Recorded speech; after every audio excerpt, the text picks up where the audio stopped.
चलिए, pronoun is a word used in the place of noun in order to avoid repetition of the letter. बाद वाले जो word आ रहे हैं उनका रिपीटेशन ना हो इसलिए हम इसका यूज करते हैं यहाँ पर। काइंड ऑफ प्रोनाउन की बात करें, it is called the personal because it refer to sir following screen पे ज्यादा पर्सन। है। थोड़ा सा क्या हुआ? जूम कर दीजिए सर, थोड़ा सा जूम। ये लो भाई, सर स्क्रीन पे छोड़ मन नहीं। हाँ हाँ सर। ये थोड़ा पिक्चर यहाँ पर हमने पेस्ट किए इसलिए थोड़ा डल दिख रहा होगा, आप इसको अब सही है सर।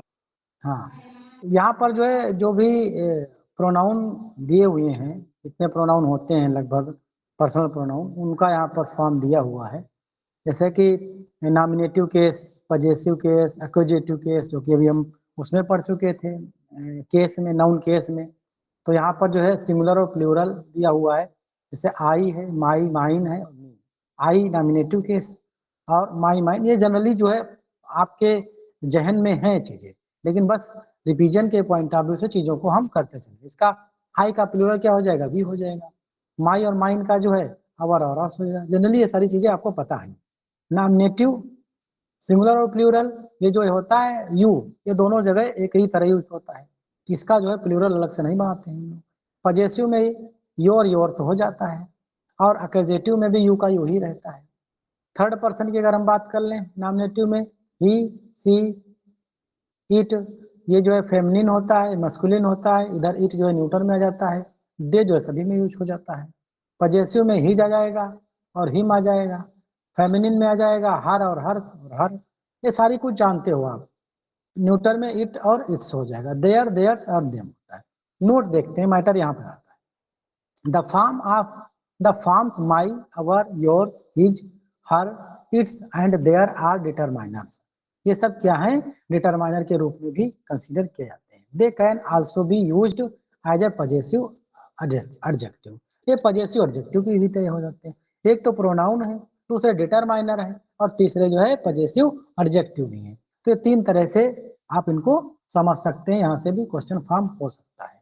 पजेसिव प्रोनाउन की अगर बात करें, it is used to indicate the possession absence of belongs. जैसे कि the book is his, book जो है किस उसकी है।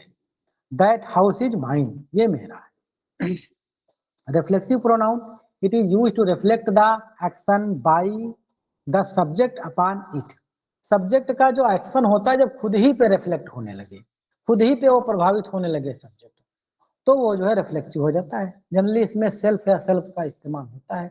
She is very proud of herself, मतलब प्राउड किस पे कर रही है? खुद पे कर रही है। I am cursing my self, मैं खुद को कर्स करता हूँ। आई हर्ट माई सेल्फ, मैं खुद को मार रहा हूँ, मैं खुद को जो है चोट पहुंचा रहा हूँ।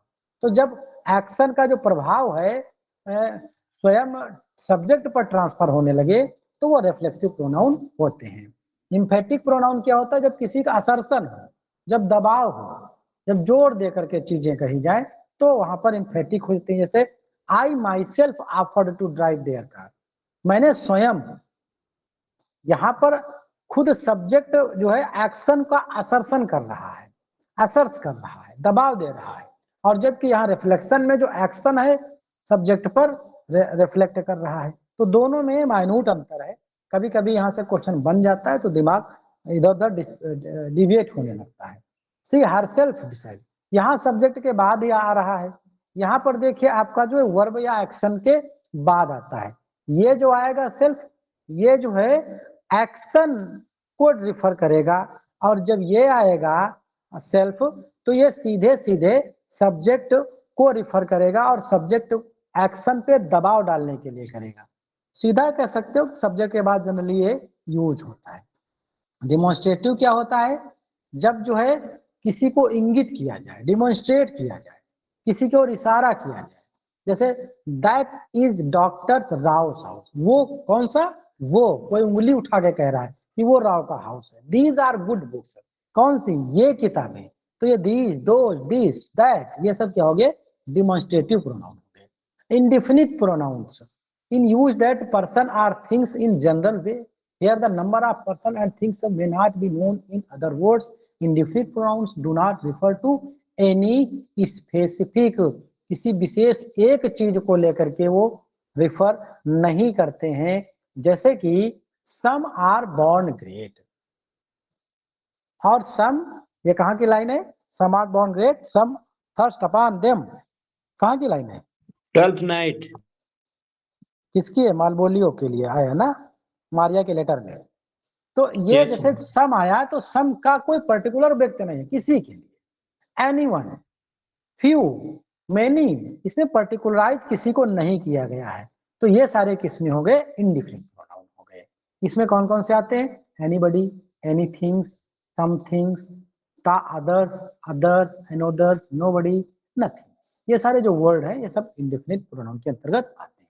दूसरा है distributive pronouns. It is used to for those persons and things that are taken as a whole are in separate groups. They equally distributed attentions to each units in a group. जैसे कि इसको जो है क्या कह सकते हैं? Distributive pronouns always take singular verb, ये हमेशा सिंगुलर वर्ब लेते हैं। तो एक पॉइंट बन गया आपका। जैसे कि एवरीवन हैज, अब एवरीवन आया है यहाँ पर तो वर्ब हमेशा सिंगुलर लेगा। ये किसी जो है पर्टिकुलर एक को नहीं डिस्टर्ब करते हैं, लेकिन या तो होल कर रहा हो या तो सेपरेटली किसी को एक एक को इंगित करते हैं। नाइदर और आइदर, ईच और एवरीबॉडी, ये सब सिंगुलर वर्ब लेते हैं। बस इतना दिमाग में बना के रखिए, काम चल जाने वाला है। रेसिप्रोकल क्या होता है? Reciprocal, it is used to express the reciprocal relationship between two subjects. It denotes the mutual action of the parties involved. जैसे the two girls help each other, तो जो each other यहाँ पर आया है, ये आया है रेसिप्रोकल प्रोनाउन, क्योंकि ये जो है टू गर्ल्स के संबंध को दर्शाता है। In a very respect the political parties quarrelled with one another. देखो जब दो की बात आएगी तब तो ईच अदर आएगा, लेकिन जब दो से अधिक आ जाएगा तो फिर हम वहां पर ईच अदर नहीं वन अनदर का यूज करते हैं।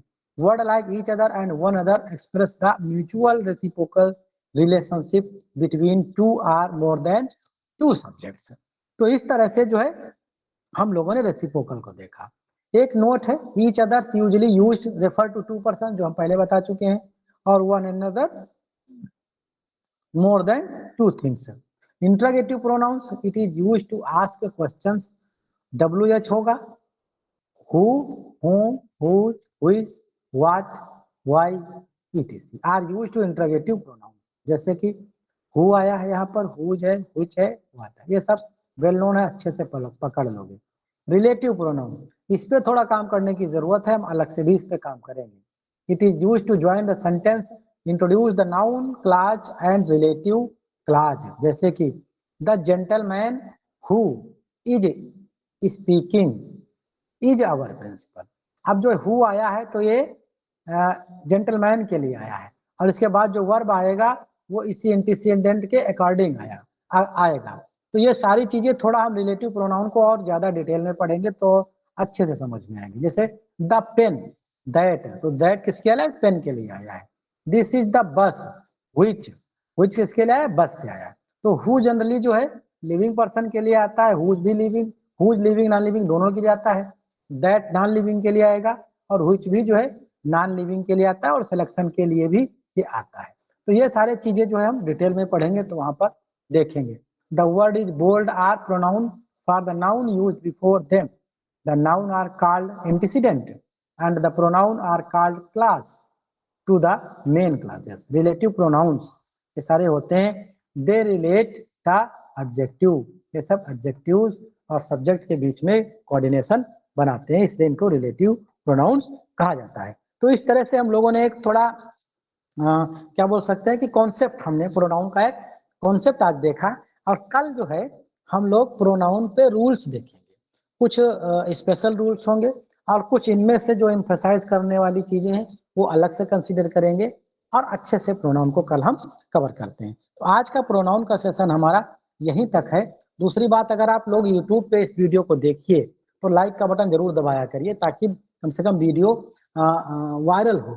कारण यह है कि आप लोगों के लिए इतनी चीजें की जा रही हैं, एक यूनिक चीजें की जा रही हैं लिटरेचर से लेके यहाँ तक के, तो कुछ थोड़ा बहुत जो आप लोग को प्रयास कर देंगे तो ये बीपीएल सूची वाला प्लेटफॉर्म भी जो है ठीक ठाक आगे रन कर पाएगा, क्योंकि 499 में जी श्योर सर, बिल्कुल कर देंगे। हाँ जी सर जी बिल्कुल करेंगे। 499 रुपए में टीजीटी का अगर कोई बैच करा रहा है उत्तर प्रदेश में पूरे, तो शायद इससे सस्ता और कोई होगा नहीं यहाँ पे। और इससे बढ़िया अगर होगा, मैं नहीं कह सकता कि दुनिया के सबसे बढ़िया है, लेकिन आपके सिलेक्शन के लिए पर्याप्त चीजें हमारे द्वारा कराई जा रही हैं और हमें ऐसा महसूस होता है कि इससे बढ़िया आपको मिली नहीं होंगी चीजें, इसीलिए आप हमारे साथ में हैं, वरना आप दूसरी जगह पर होते जहाँ और बढ़िया मिल रही होती है।